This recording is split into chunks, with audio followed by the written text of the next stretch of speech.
მეორე წიგნი, რომელზეც მინდა რომ გესაუბროთ, რა თქმა უნდა, ქართულია, როგორც მიხვდით და ასევე გეტყვით იმასაც, რომ დღევანდელ გადაცემაში მხოლოდ ჰარი ჰარისონი არ არის ბესტსელერი. ბესტსელერია აი ეს წიგნიც, რომელიც მე მინდა წარმოგიდგინოთ და გირჩიოთ, სულ ახალი ცხელ-ცხელი წიგნი, სადებიუტო რომანი ამ ავტორი გახლავთ ბექა ადამაშვილი, წიგნი კი გახლავთ სახელწოდებით, სწორედ ასეთი სახელწოდებით, როგორც მე ის დავაპიარე, ბესტსელერი. სულ რამდენიმე დღის წინ მოხდა წიგნის პრეზენტაცია და მე დარწმუნებული ვარ, რომ მათ, ვინც დაესწრო პრეზენტაციას, ვინც მოასწრო უკვე შეძენა და მეტიც წაკითხვა ამ წიგნის, კარგად ესმით თუ რატომ ვარ მე მოხიბლული ამ წიგნით და დარწმუნებული ვარ, რომ ის ადამიანებიც, ვინც შემდეგ წაიკითხავენ, ასევე მოიხიბლებიან. ბექა ადამაშვილი ახალგაზრდა ქართველი ავტორია. დაწერა ბესტსელერი და აქვს ალბათ ამბიცია, რომ ეს წიგნი გახდეს ბესტსელერი.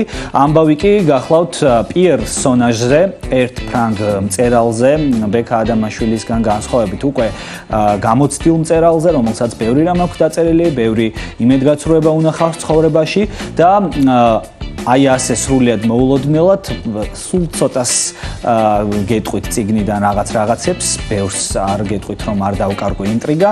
მოკლედ პერსონაჟი მოყვება ლიტერატურულ ჯოჯოხეთში.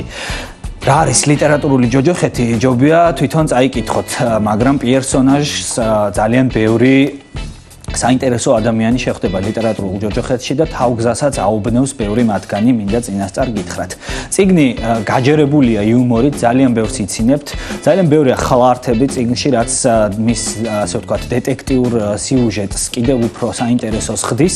მე დარწმუნებული ვარ, რომ არ მოგწყინდებათ წიგნის კითხვა, განსაკუთრებით მოეწონებათ ეს წიგნი ბიბლიოფილებს, მათ ვისაც უყვარს ზოგადად კითხვა, თუმცა ეს მოდი დავამსხვრიოთ სტერეოტიპი, რომელიც გარკვეულ წრეებში შეიქმნა ამ წიგნთან დაკავშირებით და რომლის მიხედვითაც ბევრს გონია, რომ აუცილებლად უნდა ჰქონდეთ მთელი ლიტერატურა გადაკითხული იმისთვის, რომ ბექა ადამაშვილის ახალი რომანი გაიგონ. არა, სულაც არ არის ეს საჭირო, შეიძლება საერთოდ არ ჰქონდეთ არაფერი დაკითხული, მაგრამ ეს წიგნი მაინც მოგეწონოთ, იმიტომ რომ არაფერი სირთულე, ასე ვთქვათ, ცოდნის მხრივ საჭიროება რაღაც ზედმეტი ცოდნის ამ წიგნში არ არის, მხოლოდ და მხოლოდ მსუბუქი იუმორით გაჯერებული დეტექტივია მოთხრობილი, რომელიც გადახდება თავს პიერ სონაჟს, ერთ საინტერესო სუიციდისკენ მიდრეკილ ადამიანს.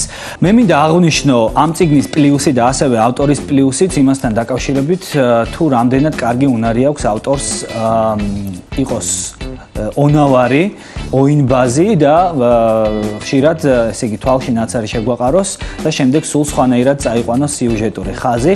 ნამდვილად ძალიან კარგი დეტექტივია, ძალიან კარგი იუმორისტული ნაწარმოებია და სხვა რომ არაფერი ვთქვათ, უბრალოდ გულის გადასაყოლებლად და დროის გასაყვანათაც კი საუკეთესო საშუალებაა. თუმცა მე იმასაც დავამატებდი აუცილებლად, რომ მხოლოდ ასეთი ზედაპირული წიგნი არ გიგონოთ, სიღრმეც საკმაოდ აქვს წიგნს და მის წაკითხვის შემდეგ დარწმუნებული ვარ, რომ საფიქრალსაც გარკვეულწილად დაგიტოვებთ იმ თემებზე, რომელი თემებიც არის გაშლილი წიგნში. მოკლედ, გირჩევთ შეიძინოთ ახალი ქართველი ავტორის და მე დარწმუნებული ვარ, რომ მომავალი ბესტსელერის ავტორის ბექა ადამაშვილის რომანი ბესტსელერი არ შემიძლია ამ ტაუტოლოგიის არ გამოყენება, იმიტომ რომ ასე ქვია წიგნს და შეიძინოთ წაიკითხოთ და დარჩეთ კმაყოფილი და შემდეგ მადლობაც გადამიხადოთ ან მე, ან ბექას, არ ვიცი, იმისთვის რომ ესეთი წიგნი გამოვიდა დღის სინათლეზე.